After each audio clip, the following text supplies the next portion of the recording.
साथियों नमस्कार। कक्षा 12वीं की रसायन के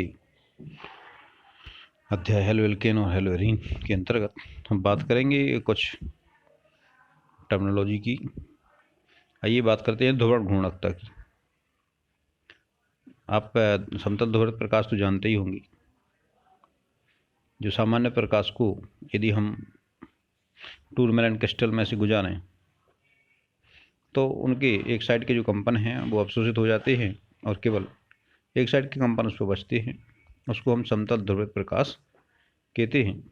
जब हम इस समतल ध्रुवित प्रकाश को किसी पदार्थ के विलयन में से यानी सैंपल में से गुजारते हैं और यदि समतल ध्रुवित प्रकाश का तल घूम जाता है तो उसको हम ध्रुवण घूर्णन कहते हैं। उस पदार्थ को ध्रुवण घूर्णक कहते हैं और उस गुण को ध्रुवण घूर्णकता कहते हैं। कुछ यौगिकों में ये गुण पाया जाता है। इस समतल ध्रुवित प्रकाश को घुमाने की दिशा के आधार पर इनको दो वर्गों में बांटा गया है। एक तो दक्षिण ध्रुवण घूर्णक यानी डेक्स्ट्रो रोटेटरी, ऐसे यौगिक जो समतल ध्रुवित प्रकाश को दाईं ओर यानी घड़ी की सुई की दिशा में घुमाते हैं यानी क्लॉकवाइज घुमाते हैं, तो उनको हम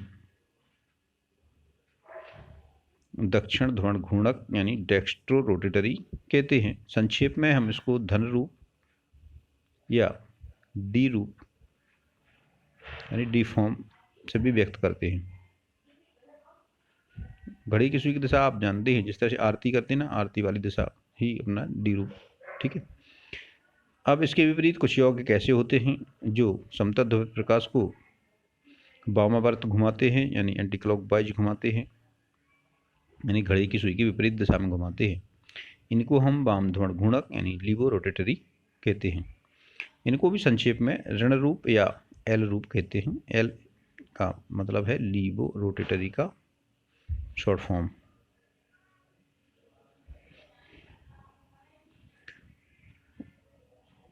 अब बात करें हम असम्मित यानी आणविक असम्मितता या असम्मित कार्बन या असम्मित केंद्र की बात करें। क्योंकि आप जानते हैं कि कार्बन परमाणु अन्य चार युग्मों से जुड़ा होता है। यदि ये चारों युग्म अलग अलग हों यानी जो कार्बन है उससे जुड़े चार जो समूह हैं वो यदि चारों समूह अलग अलग हों तो ऐसे कार्बन को हम असम्मित कार्बन कहते हैं और इसको हम इसके प्रतिबिंब के ऊपर अध्यारोपित नहीं कर पाते हैं। यही जो असम्मित कार्बन है यही ध्रुवण घूर्णकता के लिए उत्तरदायी होता है। यानी ऐसे अणु ही ध्रुवण घूर्णकता का प्रदर्शन करते हैं जिनमें असम्मित कार्बन होता है।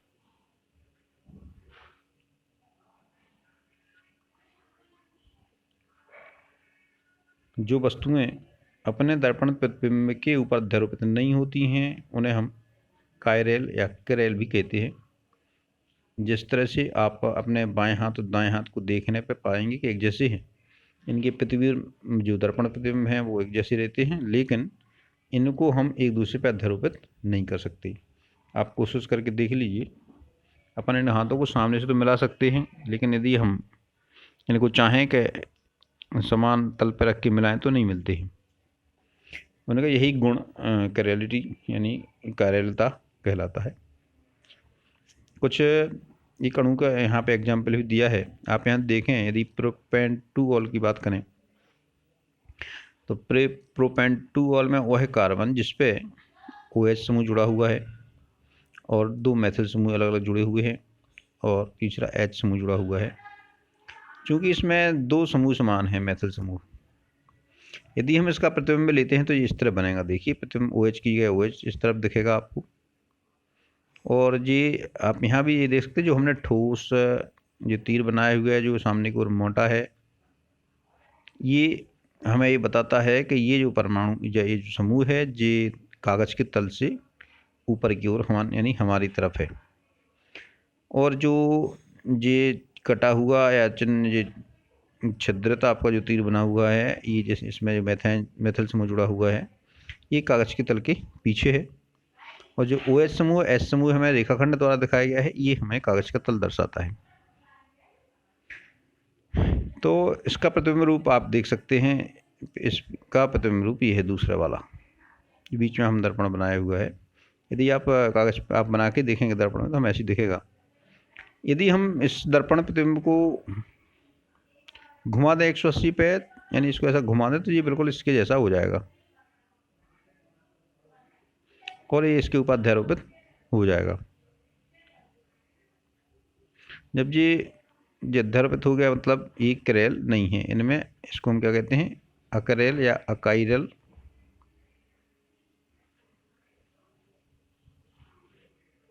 अकिरेल भी बोलते हैं इसको। एनसीईआरटी की किताब में आपको अकाइरल मिलेगा, यही शायद उच्चारण इसका सही है। अब हम एक दूसरा पदार्थ लें, ब्यूटेन 2-ऑल। ब्यूटेन में 4 कार्बन हैं। इसमें जो जिस कार्बन से OH समूह जुड़ा हुआ है उस कार्बन को हम असम्मित कार्बन की तरह देखेंगे। यहाँ पे है भी असम्मित कार्बन, देखिए C2H5 है, ये CH3 है। C2H5 हम कागज तल के ऊपर मान रहे हैं, H और OH कागज तल पे हैं और CH3 कागज तल के पीछे है। जैसे ही हम इसका दर्पण प्रतिबिंब लेंगे तो CH3 पीछे ही रहेगा, जी आगे रहेगा और जी समतल पे ही रहेंगे, इस तरह दिखेगा आप।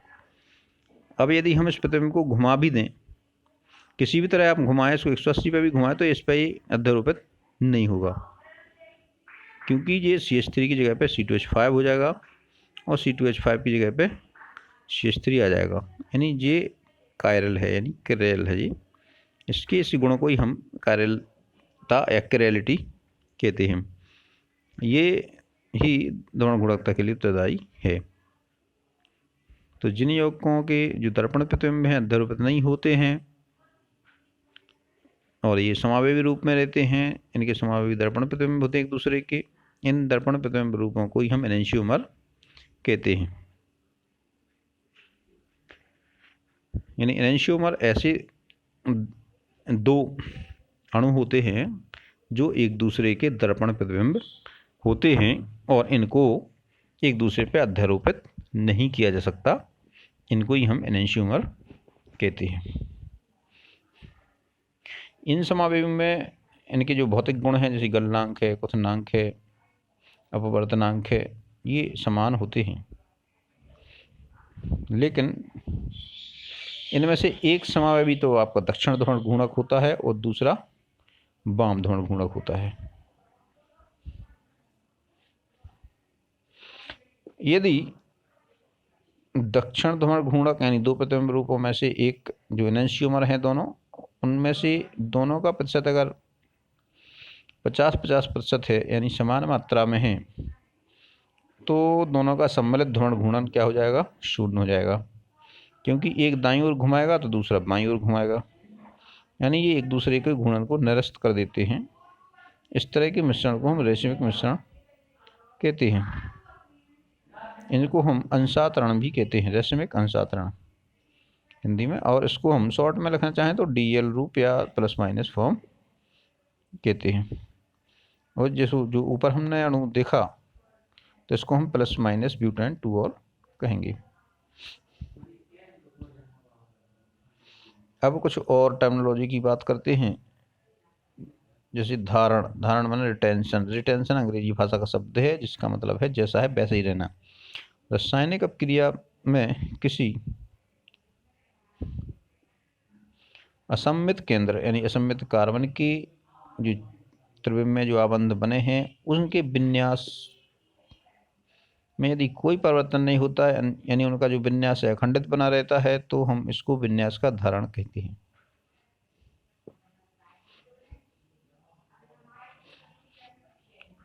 यहाँ पे जो एग्जाम्पल आपको दिया गया है इसमें देखिए, यहाँ पे कार्बन में एक हाइड्रोजन जुड़ा हुआ है, एक तरफ एथिल समूह जुड़ा हुआ है, एक दूसरी तरफ मेथल समूह जुड़ा हुआ है और इसमें CH2OH समूह जुड़ा हुआ है।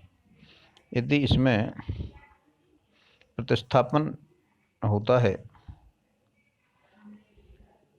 तब भी इसके जो 3 अणु हैं, जो 3 समूह जुड़े हुए हैं, वो तीनों अपना एक जैसे रहते हैं। 14 समूह भी अपनी जगह पे जुड़ा है, केवल उसमें H की जगह पे Cl आ गया है। तो किस जो करेल कार्बन के चारों के जो समूह हैं वो बिल्कुल ज्यों के त्यों हैं और उनकी जो विन्यास में कोई परिवर्तन नहीं हुआ है, इसी को हम धारण कहते हैं। यानी इसने सब क्रिया में अपने विन्यास को धारण किया हुआ है।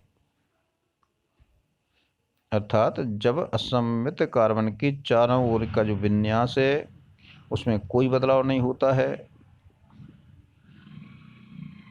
इसे ही हम विन्यास का धारण कहते हैं। और यदि ध्यान से इसको देखा जाए और तो ये इनका विन्यास बिल्कुल बदलता नहीं है। कभी कभी इनकी घूर्णन की दिशा जरूर बदल जाती है। कभी कभी एल डी का एल फॉर्म बन जाता है, एल का डी फॉर्म बन जाता है, लेकिन बाकी विन्यास में कोई अंतर नहीं होता है। इसके विपरीत आता है प्रतिलोमन यानी इन्वर्जन। जब असममित कार्बन के से जुड़ा हुआ कोई अबंध टूटता है तो असममित कार्बन परमाणु पर जो अपक्रिया होती है उसके 3 परिणाम हो सकते हैं। या तो उसका विन्यास उत्क्रमित हो जाता है यानी प्रतिलोमित हो जाता है यानी उल्टा हो जाता है, या विन्यास आपका ज्यों का त्यों रखा रहता है यानी कोई चेंज नहीं होता, या फिर उसमें 50-50 हो जाता है, माने एक आधे डी फॉर्म में बदल जाती है, आधे आप एल फॉर्म में बदल जाती हैं, यानी रेसिमिक मिश्रण बनता है। तो हम जब आधे आधे बनते हैं तो रेसिमीकरण कहते हैं। जब विन्यास में कोई परिवर्तन नहीं होता है तो धारण कहते हैं। जब विन्यास पलट जाता है तो उसको हम प्रतिलोमन कहते हैं। यहाँ पे हम उदाहरण के रूप में देख सकते हैं। आप यहाँ आप इस एग्जाम्पल देख रहे हैं। यहाँ पे ये मान लीजिए हेलोजन है, मेथल समूह है और ये आपका एथल समूह है और जी हाइड्रोजन है। यदि इसमें हम किसी बाई अभिकर्मक से क्रिया कराएं, यानी कोई न्यूक्लियोफिलिक का अभिकर्मक है बाई, इससे क्रिया इसकी कराते हैं तो ये तीन प्रकार से क्रिया हो सकती है। बाई एक्स को हटा करके उसकी जगह पर जुड़ जाए, विन्यास में कोई चेंज ना आए, तो इसको हम धारण कहेंगे। बाकी 3 समूह आपके ज्यों के त्यों हैं। दूसरा, जो बाई समूह जुड़ता है वो एक्स जहाँ जुड़ा था उसके जगह तो उसकी जुड़ा, लेकिन बाकी का विन्यास पलट गया, उल्टा हो गया, इसको हम प्रतिलोमन या उत्क्रमण कहते हैं। देखिए यहाँ पे जो CH3 समूह दाहिनी तरफ दिख रहा था वो बाईं तरफ आ गया घूम के, तो ये स्थान इसके बदल गया, एच का स्थान भी बदल गया, तो ये प्रतिलोमन हो जाता है। जैसा कि आपने SN जो न्यूक्लियोफिलिक सब्स्टिट्यूशन है उसमें आपने देखा था, जिस तरह से एग्जाम्पल दिया था ना, जैसे छाती में जब तेज हवा चलती है तो छाता उलट जाता है, पहले वो सीधा हो जाता है उसके बाद फिर वो उल्टा हो जाता है, तो इसको क्रमण कहते हैं। तो इससे 3 हो सकते हैं। दो, एक तो धारण हो गया जिसमें विन्यास नहीं बदलता, दूसरा प्रतिलोमन हो गया जिसमें विन्यास उलट जाता है, और तीसरा वो है जिसमें आधे विन्यास को धारण किए हुए रहते हैं और आधे विन्यास को बदल देते हैं, यानी आधे में प्रतिलोमन होता है आधे में धारण होता है, तो इसको हम रेशिमीकरण कहते हैं। आइए हम देखें SN1 और SN2 में क्या होता है, यानी जो एक अणु का नाभिक स्नेही प्रतिस्थापन और द्विआण्विक नाभिक स्नेही प्रतिस्थापन में क्या होता है। तो पहले SN2 में देखें। SN2 में रेशिमीकरण हो, इसको देखें आप क्या होता है SN1 और SN2 में। तो SN2 में देखते हैं तो प्रतिलोमन होता है, आपने पढ़ ही चुके हैं। जैसे कि अपन हाइड्रोक्सिल समूह जैसी आपका हैलाइड पे क्रिया करता है, तो जिस तरफ हैलाइड होता है उसके विपरीत ओर से आक्रमण करता है कार्बन पे, तो जो हेलोजन यानी यहाँ जो ब्रोमीन है ये निकल जाती है और इसका जो विन्यास है वो ऐसे पलट जाता है जिस तरह छाता पलटता है। तो ये तो आपका SN2 में प्रतिलोमन होता है, जबकि SN1 में रेशिमीकरण होता है। इसमें कंडीशन ये रहती है कि जब इसका जो पहला धीमा चरण है जिसमें कार्बोकैटायन बनता है, पता ही है आपको, SN1 रिएक्शन 2 चरणों में होती है। पहले चरण में जो एल्किल हैलाइड है वो आयनित होकर के कार्बोकैटायन बनाती है। ये धीमी और उत्क्रमणीय क्रिया होती है। तो इसमें क्या होता है, जो संरचना होती है कार्बोकैटायन की, पहले तो क्योंकि चतुष्फलक की होती है, जैसे ही इसमें से OH समूह निकल जाता है या जो भी हैलाइड हेलोजन समूह Br समूह निकलता है, तो अब ये कार्बोकैटायन कैसा बनता है, त्रिकोणीय समतली बचता है। तो इसका जो विन्यास पहले चतुष्फलकी था वो कैसा हो गया, त्रिकोणीय समतली हो गया। अब जब कार्बोकैटायन त्रिकोणीय समतली हो जाता है तो अब इसमें जुड़ने वाला जो चौथा समूह है वो चाहे ऊपर से जुड़े या नीचे से जुड़े, दोनों संभावनाएं हैं, आधी आधी संभावनाएं हैं। यदि ये ऊपर से जुड़ता है तो इसकी संरचना इस तरह होती है,